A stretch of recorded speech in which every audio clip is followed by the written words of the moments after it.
You've been awake for 24 hours. Maybe it was a deadline. Maybe it was one more episode.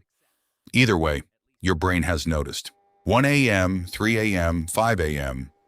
The coffee is structural now. The posture is gone. The blinks are getting longer. You're still not done. At 17 hours awake, you hit 0.05% blood alcohol. Legal impairment. At 24 hours, 0.10%. Over the legal driving limit. You are not just tired, you are a measurable, clinical, documented health and safety incident. Welcome to the video. Sleep is not downtime. While you're unconscious, your brain is filing memories, repairing cells, and running a full maintenance operation.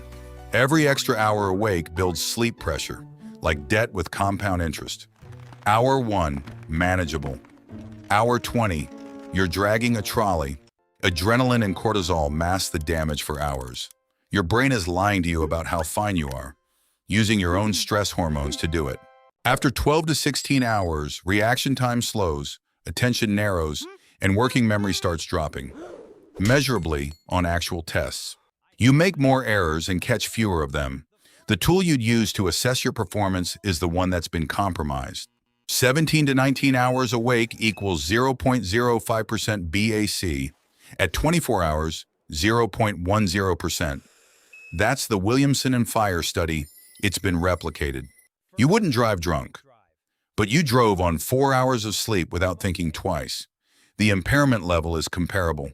Your amygdala becomes 60% more reactive without sleep. Small frustrations feel enormous. Things that shouldn't register? Matthew Walker's fMRI studies confirmed it.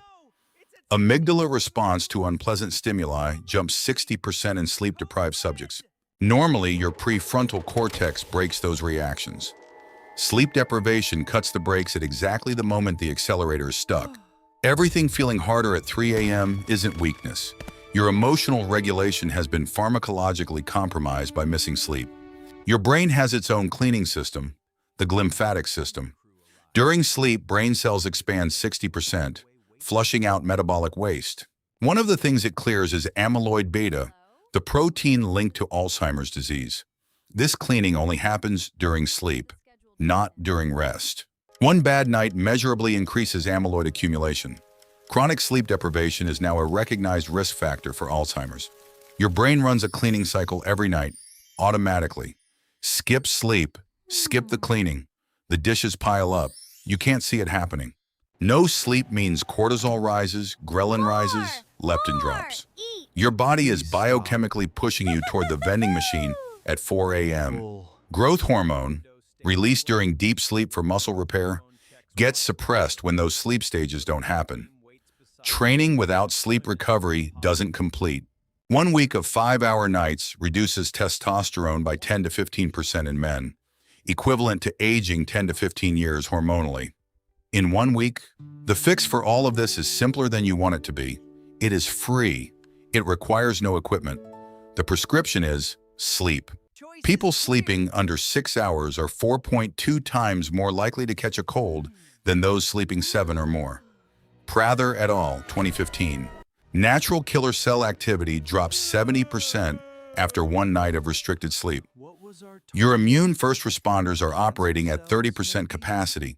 You're not just run down, you're running meaningfully weakened border control on every immune front simultaneously. Sleep is not resting. Sleep is active, organized, irreplaceable biological work. Nothing substitutes for it. Nothing. Past 24 hours micro-sleeps begin, 1 to 30-second unconscious episodes you don't feel happening and don't remember afterward. If you're driving during a micro-sleep, your car keeps going. You're not there. You won't know until after, if there's an after. Beyond 24 hours, visual distortions can begin. Shadows move. Objects shift.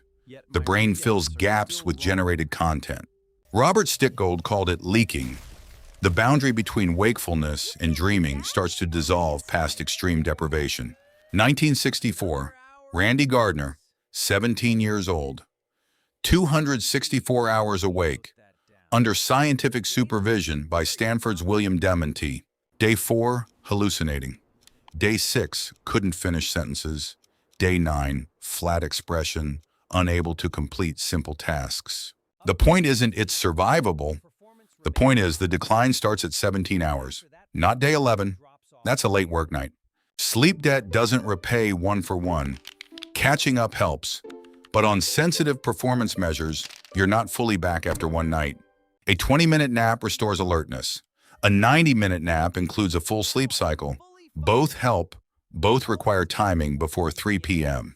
Morning light within 30 minutes of waking is the fastest circadian reset. It tells your brain the day has officially started. Don't go to bed early after a bad night. Maintain your schedule. Let sleep pressure build naturally. It makes for a deeper, better night. One good recovery night genuinely moves the needle. Cognition, immunity, hormones, glymphatic cleanup all begin responding to a single good night. The recovery protocol: sleep more, sleep consistently, light in the morning, naps before 3 p.m. That's it. It's free. It works. We treat sleeping less as a productivity badge. The research doesn't support this. Not in a nuanced way. Just directly, it doesn't. Sleep is not a competitor with performance. It is the foundation of it. You cannot optimize over it. The biology doesn't negotiate. The most evidence-backed performance enhancement available is free, requires no equipment, and your body does it automatically, if you allow it. While you sleep, your brain is cleaning, building memories, resetting emotions, repairing cells. You're not losing hours, you're earning them. Subscribe. New Long Life Lab every 3 days. Drop your worst sleep story below. We read every single one.